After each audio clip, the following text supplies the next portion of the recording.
Good morning, everybody. It's so cool to be here this morning, and it's such an honour to be speaking at the Chamber. I haven't shared my personal story very widely with the Chamber members, so it's great to have this opportunity this morning. So I'm going to be telling a story this morning about a not so nice friend that I have, and some lessons that I've learned over the last few years. And finally, I'm going to have some strategies for you that I think can help you to have an amazing 2020. So who has had or has one of those friends that's really negative? Put your hands up. Put your hands up if you have. Oh my gosh, no, you can't point to somebody. That's no good. Don't do that. No, just joking. But yeah, look, I think we've all had them, haven't we? And I heard this really cool expression, frenemy. And I reckon that's the perfect name for them. You know, they'll be the person saying, "You're going to do what? Why would you leave the security of a good job?" Oh, I knew somebody that did that, and it didn't work out well. I've known a few people like that in my life, but thankfully I've left them behind in the past. But what happens when that voice is coming from within? What happens when you have an inner frenemy? A little issue with the microphone again. I'm going to put it down and I'm just going to speak loudly. I had an inner frenemy, and I've given her a name. Her name is Betty. For the fellas, it might be Bob. In 2012, Betty went on an absolute rampage. I was a HR professional working on a project, a key project in the organisation I worked for, and I was leading a team.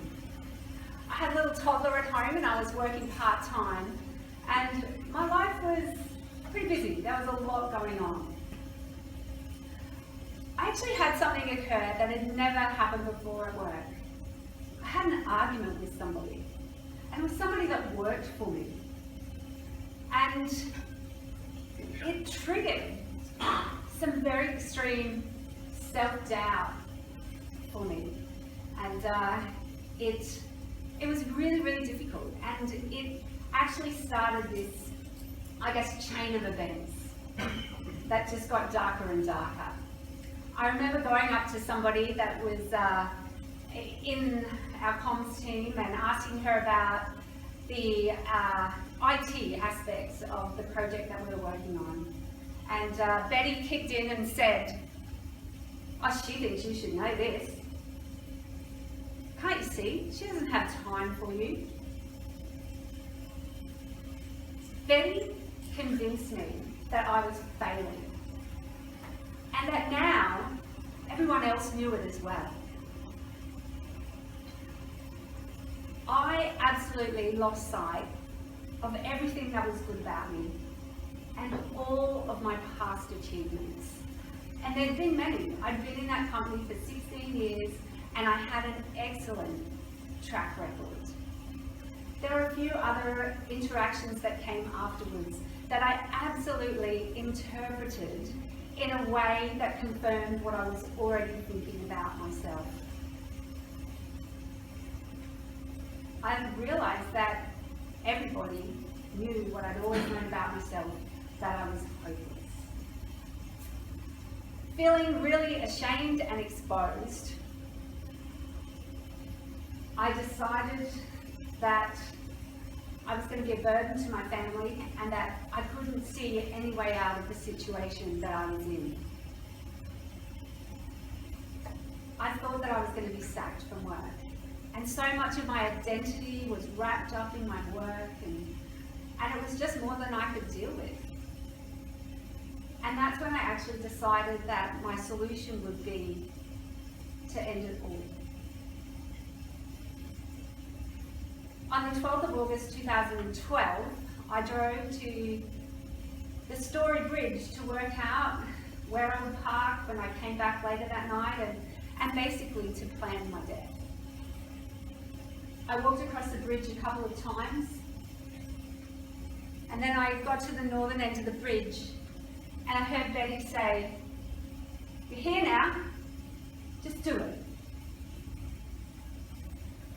I walked to the middle of the bridge. There were people all around. It was a Sunday afternoon. The sky was blue. I stood there and I dropped my handbag and I took off my shoes. And then I climbed over the fence and fell to the chilly river below.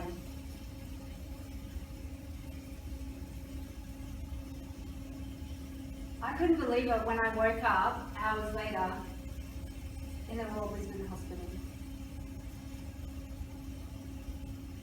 It wasn't at all what I expected. That day I broke 5 vertebrae, I lacerated my liver and I broke a rib. I was now in good hands and I knew that I could be patched up. But what I would later learn is that to truly be alive, to be well, I actually needed to work on my broken mind and my lacerated self-concept, which I'm happy to say are now in better shape than they've ever been. The life that I have now it's a total miracle, to be honest. There's not a single day that it goes by that I am not grateful to have this second chance at life. My second chance has allowed me to be a small business owner. It's what brought me into this room, and it allowed me to win the Chamber's inaugural Entrepreneur of the Year back in 2016, and people had no idea about all of this back then. I also won the Chamber's Leap of Faith Award. Can you believe I won an award?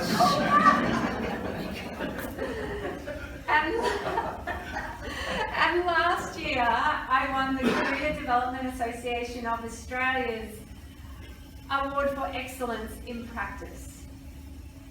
Every single day I get to live a life where I help people and do what I love. And being a career coach has been a major part of that, and now I'm doing more and more speaking and keen to grow that part of my career role. So I thought I might share with you a few lessons today because there's been many. It's basically like the gift that keeps on giving. The first lesson I'd like to share is don't wait for a crisis to test your capacity to cope, okay? None of us is immune from this stuff. You know, in certain circumstances, it can be triggered for anybody. You know, it can be a build-up over time, but it can be that unexpected life event that totally sideswipes you, just blindsides you, never see it coming. And for that reason, I think we all need to build our resilience every single day. It will probably shock you to know that 8 Australians attempt suicide every single hour, and 8 Australians die by suicide every day. We need to make sure that we're well, that we're thriving, and that those little challenges that we experience, that they're speed bumps and not car crashes.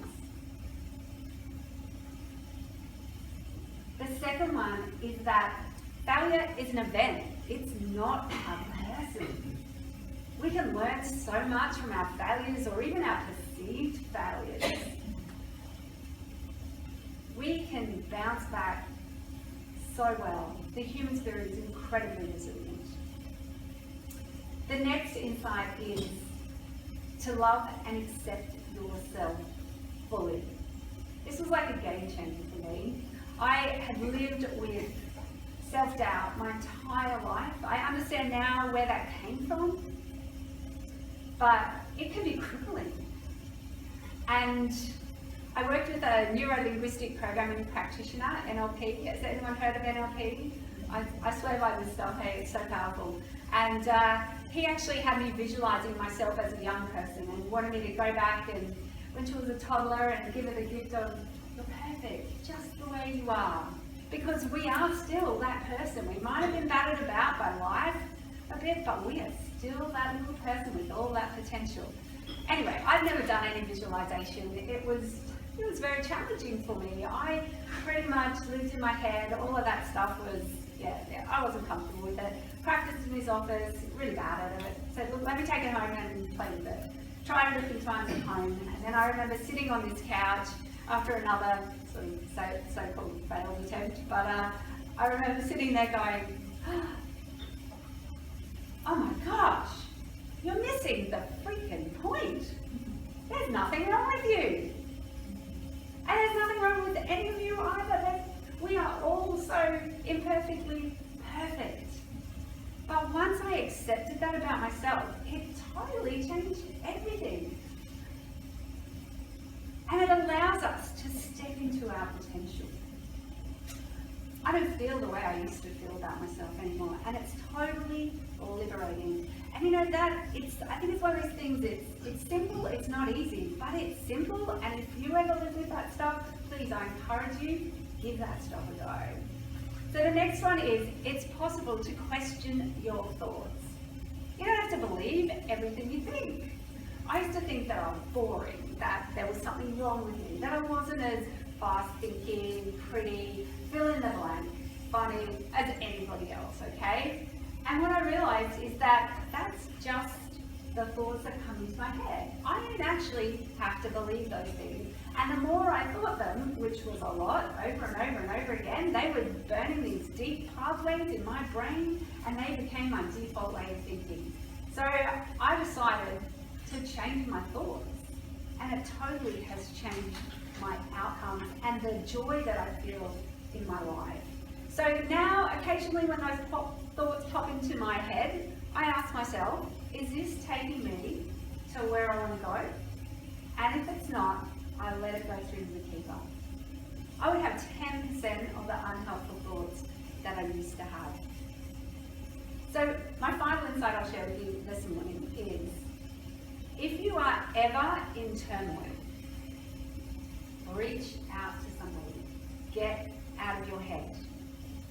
You can ring me if you want. I don't mind. Ring me. But you can ring a friend. Ring Lifeline. If you have to make 5 calls to connect with somebody, please do it. It's so important. We can dig ourselves into a really big hole, and it is so difficult to get out of. Okay? And on that point, please don't ever give up on getting the help that you need to live a fulfilling life. I reckon it's different for everyone, and the important thing is to keep going until you find it. It's absolutely worth it. And you're absolutely worth it. So I believe that, as I said, that we're all at risk, okay? And I feel really passionate about mental health and making sure that you live the most fulfilling life that you can, and that none of you ever walks that path that I took. So I'm going to share with you 6 strategies that transformed my life. So these are my resilience strategies. They are not the only strategies, they are the ones that really helped me. And I'm hoping by sharing them, you might find 1 or 2 of them are useful in your own lives as well. So I've actually left you all a little keepsake card. You've got a card to take away with you today with these strategies. So you can fit it in your wallet. If you want more, because you want to give one to a friend and tell them about it, let me know. I've got plenty of them, okay? So the first strategy is practice gratitude. Now, I've got a gratitude practice. There's 5 of us in total, and we send a text to each other every day with 3 things that we're grateful for. And there's lots of ways you can practice gratitude. What I love about this one is that you get a reminder when they start coming in. You have accountability. They're expecting to get your gratitudes. And what I hadn't appreciated when I started the practice was that you actually vicariously live the joy of the other people in that group. So my group has been going for 3 years. The very first, I checked recently, the very first text went out on the 17th of February 2017. So it changes what you see in the world. When you tune into gratitude, you see so many amazing things, and they're all around us every day, but we're often so busy, we're so in our own world, we're so caught up in our issues and our problems that we don't even see these things. There are lots of ways you can practice gratitude. I've got a guide on my website, the website that's actually on that card. You're welcome to download that. The important thing is that you actually have a practice. You're probably familiar with Brené Brown. Who's heard of Brené Brown? If you haven't, you need to get on to Brené Brown. She is incredible. She has a couple of amazing TED Talks, but she's an incredible leader and advisor to leaders. And she talks about some research they did where they had looked at 11,000 pieces of data, which I assume is people, and 100% of the people who identified as having a joyful life had an actual gratitude practice. So she said it's not about an attitude of gratitude, it's about a practice. Okay? So I'll leave that with you. The next one is to be still and breathe. Okay? It's a great way to calm your mind, to connect with yourself and ultimately connect with other people. So I encourage you to look to build that into a mindfulness practice and even a meditation practice. So I've had meditation in my life for around the same time as the gratitude practice, and it is incredible. Definitely calms your thoughts, and I think that it's created space in my mind, space for ideas to drop in, and it's been incredibly powerful. There are lots of apps that you can look at for mindfulness, things like Simply Being and meditation.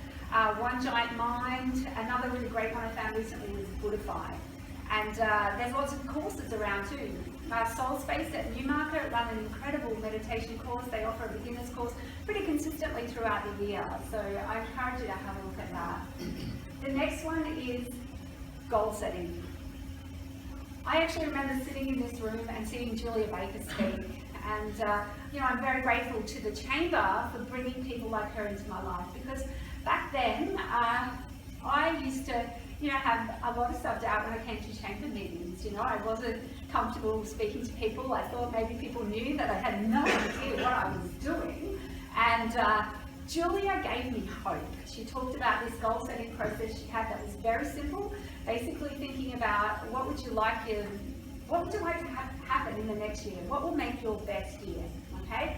And you identify, say, 6 things, and you write them down as though they've happened. You put a picture next to them because the subconscious mind loves images, and then you put it up somewhere where you can see it or it can see you. Okay? And it has blown my mind how effective that simple process is. And I remember ringing Julia one day and saying, oh my gosh, this stuff, it's happening and it's really cool. And she said, I have given that talk in so many places, but so few people have ever done it. She said, I know a woman in America kicking goals now, but most people don't. And I really encourage you to think about your year and what you would like to have, what you'd like to create in it. Okay? Now, if you lie on the couch and do nothing, I can't guarantee it's going to happen, right? It doesn't work like that. But this does have an element of manifestation to it, okay? I'm not getting down deep into the SMART goals, but what I've discovered recently is a way that you can really amplify the effect of this is to actually raise your consciousness, raise your vibration level, okay? So maybe that's not for everybody, but I reckon there's something in this stuff, right? And the ways that we can do that are to continue to grow. So when I found that some of this stuff was happening, I realized that coincidentally, I was investing a lot of energy into my own personal development. So, the meditation, all of these practices. So I think about who do I need to become to have what I want in the world is a really good way to think about it. And there's podcasts that can help us. We live in this amazing knowledge economy where there's coaches giving away stuff that can really change your life for free. Get onto this stuff, it can make a real big difference. So the next strategy is to do your thing. For me, it's cycling. I love nothing more than getting on my bike, going out and riding 80 kilometers, right? Even longer. And it actually is two passions at once. I get to chat while I do it, right? So it's one of my favorite things to do. It brings me so much joy. It energizes me. But it was actually somebody in the chamber, it was Ron Crumb, who helped me to reintroduce cycling into my life. So he was our chamber president back then, and he said to me one day, Donna, I see you like give and give and give to people, but I'm not sure you really take anything very much. And he said, I would like to help you. I would like to offer you a few sessions to help you to move forward in your business. So it was amazing. And at one of those meetings, he said to me, why are you not cycling? When you speak about that, you light up. So at the time, I had a 7-year-old, and it was difficult to reintroduce in my life. I gave it up when I was 4 months pregnant, and I couldn't see a way to do it because my partner we live on the north side, he works on the south side, and starts work at 6 a.m. 6 days a week. Cyclists usually ride in the morning, okay? And he said, how are you going to get that back into your life? And that was 3 years ago. And within a week, I had come up with some ideas, and I was back on my bike, and there's been no looking back since. So that's my thing, but what is your thing? Are you doing it? Do you know what it is? Often people will know what it is, but they're not prioritizing it anymore. Things happen, life happens, it falls out of your routine. You've got to find it, honestly. It's so powerful. You've got to prioritize it. And if you haven't found it, you've got to keep looking, right? Because it is out there waiting for you to find it. So the next strategy is to choose positive people. Jim Rohn famously said, we're the average of the 5 people that we spend the most amount of time with. So who are your 5? Do they lift you up? Or do they drain you? It's an important question to ask yourself because it's all a choice. And sometimes we are going to have people in our life who maybe aren't the most positive people, but we can think about how much time we spend with them. The great thing is, we live in a world now that's hyper-connected, so you 5 don't even need to be in the same city as you anymore, okay? So I think it's a really great measure of who you have in your life by feeling into how you experience them, how you feel after you spend time with them. So the last strategy I wanted to share with you today is HOPE, and that stands for help one person every day. I heard that concept on a podcast a couple of years ago, and I just instantly fell in love with it. When you are in a funk, one of the very best ways that you can get out of it is to go and do something for someone else. I've got this mate, his marriage ended a few years ago, and he's in Sydney, and he had nothing to do on Christmas Day. He comes from Ireland, and he decided to go and volunteer at a soup kitchen, and he loved it. And he's now remarried, and him and his wife still go there every Christmas Day to work in the soup kitchen. So you might not need to, do something that sort of extreme or significant, but there are little things that we can do every day for other people. And the great thing is, it will help them, but it will be amazing for you as well. There's research that says that when we do something for someone else, they're likely to pay it forward twice. So imagine the incredible ripple effect we can have in the world when we do that. So I'm going to pause for a minute now and take questions from anyone who has questions about any aspect of what I've spoken about today. Feel free to ask. Yes, hi. Hi, I'm just interested in knowing the goals that you made. Julia Baker. Julia Baker. So Julia has a show on Animal Planet, and she came and shared with us how she'd gone from being an overweight, single, divorced mother of two to having the highest rated show on Animal Planet. And yeah, that goal setting technique was life-changing for me. Any other questions? Oh, hi there. When you say do your thing, do you mean do your thing that regenerates you, do your thing you're passionate about? Yeah, sorry, maybe I didn't expand on that enough. But your thing brings you energy. You recognize it because it makes you feel good and it gives you energy for everything else in your life. Okay, so who's heard that concept of flow, the flow state? It's like being in the zone. That is what your thing is. It puts you in the zone. I fortunately get that from my work as well, but cycling is absolutely one of my things. And so you can recognize it because often you'll do it for 5 hours, but it'll feel like 5 minutes and you'll just feel incredible afterwards. Does that answer your question? Awesome. Any other questions? So questions I often get asked when I speak are things like, is there anything anyone could have done that would have stopped you or led to a different outcome? Is that something that you're interested in? Yeah, Anita. What did your partner say to you about? Oh, what did my partner say? Yeah, great question. So look, it was a very difficult time for my family. We decided not to tell anybody about what had happened. And that was for a couple of reasons. One is that my partner's actually very private. And the other thing is that I had a 2-year-old son at the time. And I wanted him to hear about it from me, not from anyone else. And I knew that at 2, it was going to be quite some time before that could happen. And I didn't want him to, I wanted him to hear it from me. So for many years we didn't tell anybody. And so when my partner, he struggled a bit, and we both struggled. I struggled carrying around this massive dark secret in my life. And my partner, he asked me, what role did I have in this?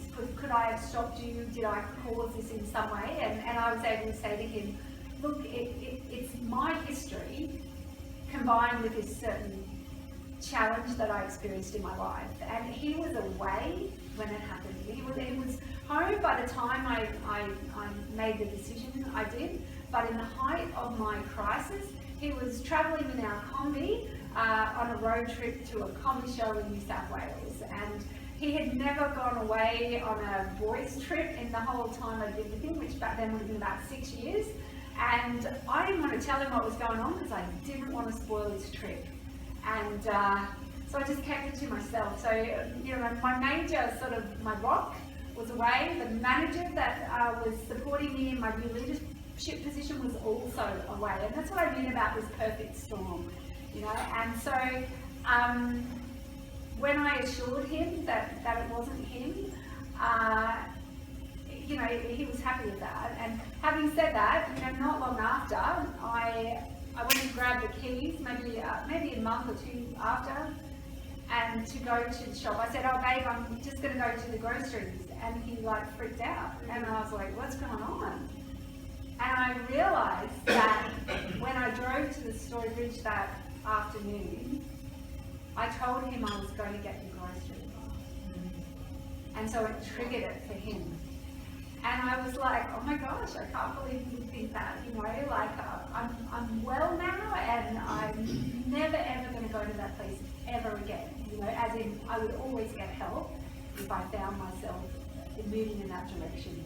And so yeah, look, ultimately he's had to go on a journey with me because a couple of years ago I decided that I must be meant to share this story, and that was quite confronting for my family, and that was the point that I told my son what had happened as well. In terms of whether my partner could have done anything or other people around me, I had a lot of people around me.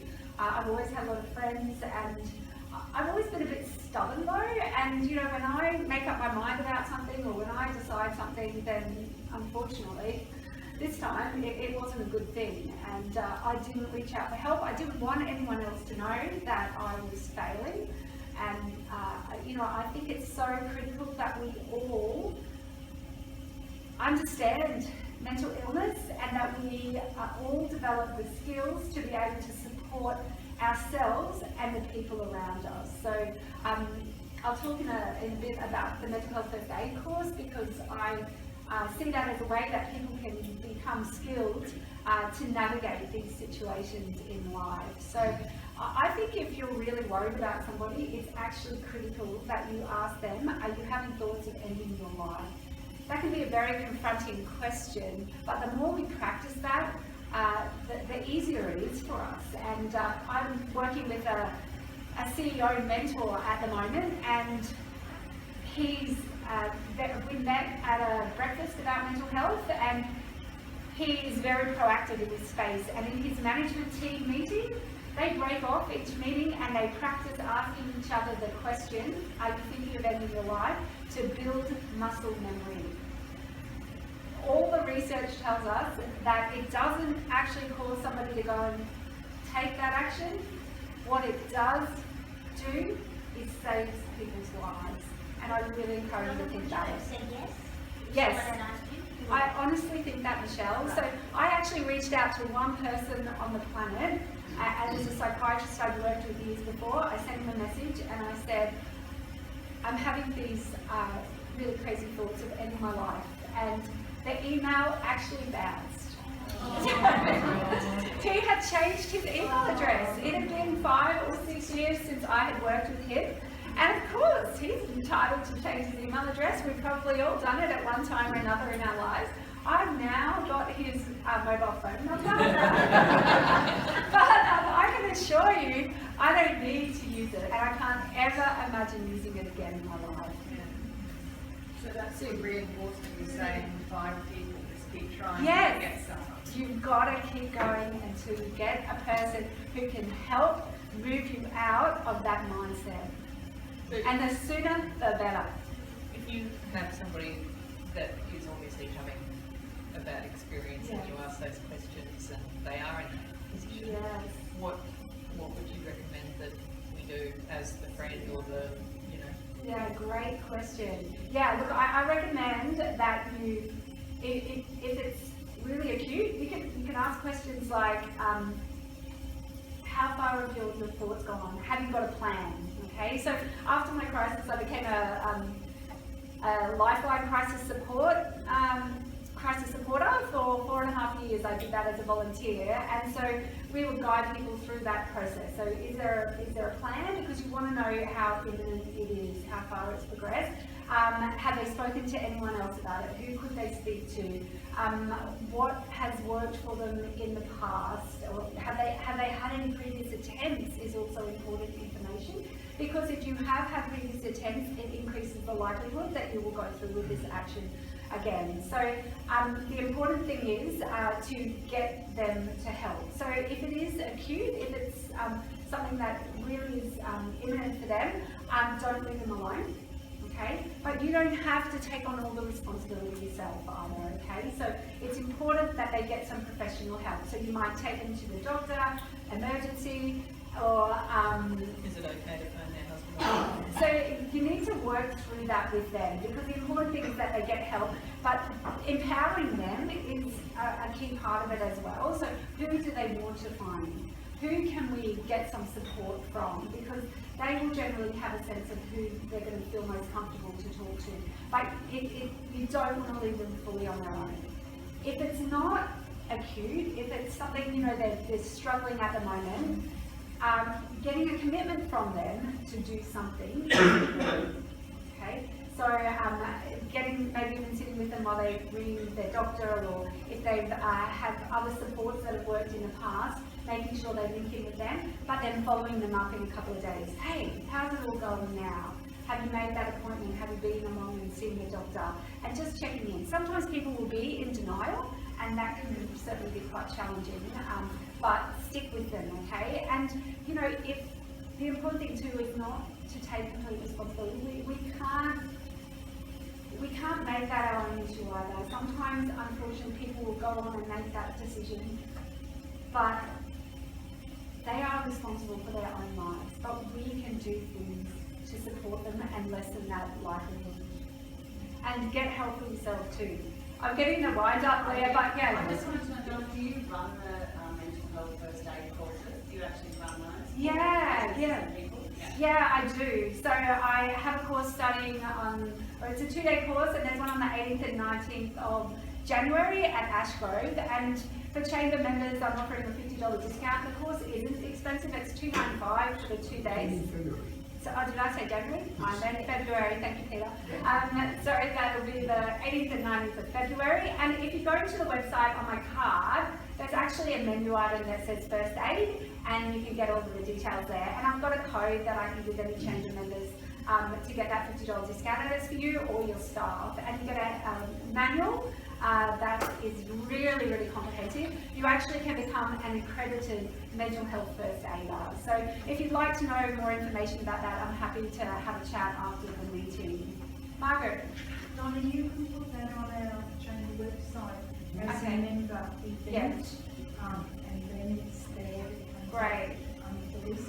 Thank you. Some help with That's awesome. Thanks, Margaret. I wrote an article about mental health, I think, last month or the month before, and there was a link to the previous course that I did. So I'm always happy to talk about this topic. So in closing, there are going to be times in your life when it can feel really dark, or there certainly may be. It might feel like you can't go on. It might all feel a bit too overwhelming. I hope that my story has inspired you to know that you can. Practice gratitude. Incorporate resilient strategies into your life. Look out for your friends. Change starts today. One step at a time, one thought at a time, one gratitude at a time.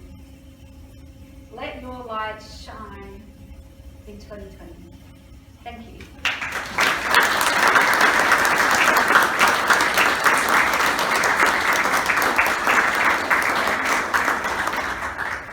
I think I can speak, Crystal, when I say thank you, Donna, so much for sharing your story.